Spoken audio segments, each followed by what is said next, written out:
Hi everyone, hope you're doing well from wherever you're watching this channel, depending on your time zone. Now, during campaign, William Ruto criticized Uhuru Kenyatta for borrowing, and it was clear that for him, he will not be borrowing. Instead, he will look for a way to get funds to run the government, reduce borrowing, and grow the country. That was William Ruto's position. And if you missed that video, watch this video shortly, because also I want to take you to another video where Ruto is still insisting on collecting resources here, but not borrowing. And I will do a comparison. Watch this video shortly. Wale majamaa wa kuzimia ati wanataka kuendelea ati kukopa pesa. Nataka tuwaambie hii serikali ya mahasla tutabadilisha hiyo maneno. Tutawachana na kukopa pesa. Now, yesterday the same William Ruto was in Meru County and was still insisting that he is not going to borrow to run the government. Instead, he said that he's going to collect revenue here and reduce borrowing and run the government. Serikali yangu haitakuwa ya kukopa madeni. That's Ruto. Mimi nataka niwaeleze. Mambo ni ngapi? Mambo ni mawili. Mzee Kibaki wakati alikuwa rais, tulikuwa tunakusanya ushuru bilioni 200. Akatusaidia kutusukumia mpaka ikafika bilioni 900, karibu trilioni 1 wakati walikuwa anaondoka. Mtu akitendawili akakuja akaconfuse ile serikali yetu, ushuru ikapotea, tukaenda kwa madeni. Madeni ndio ile tumekopa trilioni 5. Sasa mimi nataka niulize nyinyi watu wa Meru, niendelee na hii ya kukopa ama nirudi kwa ile ya Kibaki tukusanya ushuru? Turudi ya ushuru, si ndio? Tuende tutafute ile ya Kibaki tutafute ushuru ama tuendelee na hii madeni? Si hii madeni itakuja kutuingiza kwa matabu. Wangapi wanasema tuendelee na kusanya ushuru ile ya Kibaki nione kwa mkono? Dunia hiyo ndio namna hiyo. Mimi ndio niko hapo. Hii ya madeni hii inateleza na nchi yetu itaingia kwa matope. Na mimi sitakuwa rais ya kuingiza nchi kwa matope. Hiyo madeni tukomeshe. Tutafute ushuru, tujenge taifa letu la Kenya. If Kenyans are not careful, William Ruto is going to run away with the lies about the issue of collecting revenue locally without borrowing. So it is also our duty to confirm to Kenyans, to reveal here exactly what William Ruto's government is doing. And that's exactly what we want to do here on this Punchline. But before we go deep into that, just a quick request for those who are watching and you are not subscribed, please consider subscribing. To our channel members, I must say thank you so much. And again, to all our viewers, please give this video a thumbs up. For those people who want to reach out to me, my WhatsApp number is always in the description box. Please get it there and you can reach out to me in case you have any advice, you have any piece of information you want us to analyze. You can drop it there. Thank you, and back to this discussion. Now, when William Ruto is saying all this, the truth is that from the time Ruto took over power, he has borrowed money to a tune of 718 billion shillings. The question is, why is he borrowing? That is internationally. There's also another money he has been borrowing locally here. The issue of bonds and other things.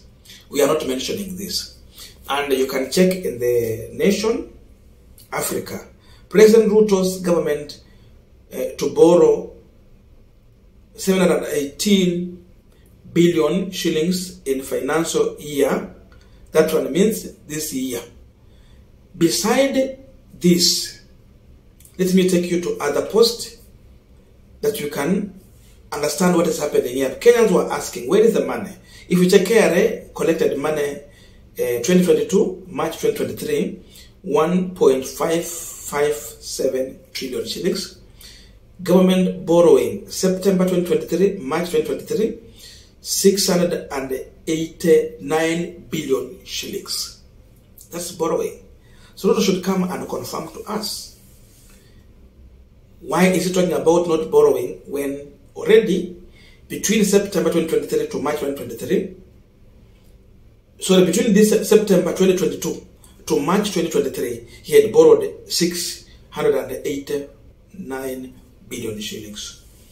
You check there, September 2023 public debt, 8.71 trillion shillings, and March 2023 public debt 9.390 trillion shillings. Why is the debt growing instead of reducing if indeed he's not borrowing? How can it just jump from 8 trillion to 9 trillion? It means he's borrowing close to 1 trillion shillings. So, and if you check here, you'll agree with me that an average, the borrowing of William Ruto is on an average of 76.5 billion shilling every month. What is talking on one mouth here? Mimi sikopi. Sitaki kuingiza inchi katika tope. Anasema sitakopa pesa, tutafute tu ushuru hapa nchini ndio inchi siingie kwa tope ya mikopo. Lakini ukweli ni kwamba kila mwezi anakopa 76.5 billion every month. Where is the truth? Who is wrong and who is right? Atakuja na mdomo tamu vile Uhuru alikuwa anasema tamu hivi akikwambia maneno huko. Lakini kile kinafanyika chini ya maji nyinyi hamtajua. So you must be very careful when Ruto comes to your constituency.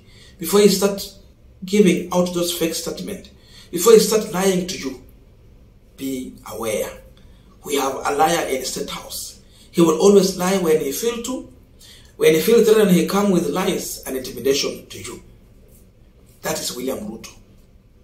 The borrowing in William Ruto's government is not different from the borrowing in Uhuru Kenyatta's government. The difference is that Ruto is lying to you that he's not borrowing. But Uhuru explained the reason why he was borrowing. He justified it.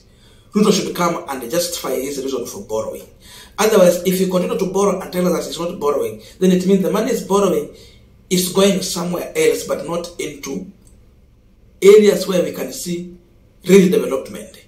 Labda hizi pesa zinakopwa na zinabaki offshores. Hazikuji hapa. Lakini kama zinakuja hapa, the president should be man enough to tell us he's borrowing and this is how he's spending this money. We should see the prudence of money on how the expenditure is going on. If there's no prudence for our resources, we will raise these questions. So the issue is here. The issue here is that Ruto is borrowing, but he's cunning. Why is he cunning? And why is it? In fact, you can see he's planning to borrow 718 billion. That's what he's planning. And what I have read to you is what he has already borrowed. And the scale in which he's borrowing every month. Wewe huwezi kuwa unapanga kukopa pesa kwa kiasi hiki kubwa, unakuja kutuambia serikali yako haitakopa. Unapanga kutengeneza resources locally here. Eti utake matope kwa nchi. Matope gani na wewe mwenyewe unakopa? Yeye anakopa. Anatuambia hataki matope ya kukopa. Lakini sasa the worst thing is that he has raised the tax from 8% to 16%. But in as much as raising, he's borrowing to the scale in which Uhuru was borrowing. So hizi pesa zinaenda wapi? This can make people like me and other Kenyans to conclude that there is a possibility of Ruto borrowing money to put in his pocket. And then the resources he's collecting locally here is the one that is using to service the debt and do little things here and there to be seen as if it's working. That's why you don't want to come out here that is borrowing. So huwezi kuwa unakopa pesa nyingi hivi na unaweka ushuru pia inakuwa juu. Kwa nini ikuwe juu na wewe unakopa?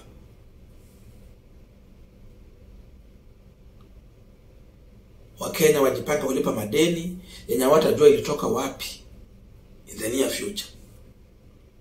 No wonder Ruto wanted the cabinet to be approving borrowing rather than the National Assembly. He wanted to do an amendment such that the Minister for Finance would just come and explain the reason why they borrowed and the amount of money they have borrowed. That's what he wanted. Amendment. Na kama wabunge watakuwa wajinga watapitisha hiyo, wampe hizo nguvu za kuanza kuborrow directly. Kwa sababu itabaki kwamba kazi ya wabunge itakuwa ni nini? Madeni kama iko hivi ya njia hii yenye hajapitishia kwa bunge tujue ya kwamba the parliament approved this kind of debts. Wakati Ruto atatoka kwa ofisi, hii madeni inafaa yaweke kwake na nchi nzima ikatae kulipa madeni ya aina hii. Kama watakopa na wajapitishia kwa National Assembly hizi madeni zao. Hizi madeni wakati Ruto atatoka kwa power iwekwe kwake, alipe yeye mwenyewe. Amekuja kutuambia kopi, ana collect ushuru hapa to run the government. Lakini tunajua ya kwamba yeye ni mtu wa kukopa, anakopa tu kama Uhuru. Shida ni kwamba anadanganya watu wa kopi. So the question we are asking, kwa nini anadanganya wananchi? Inamaanisha there's another ill motive plan. That's why he's insincere with the people.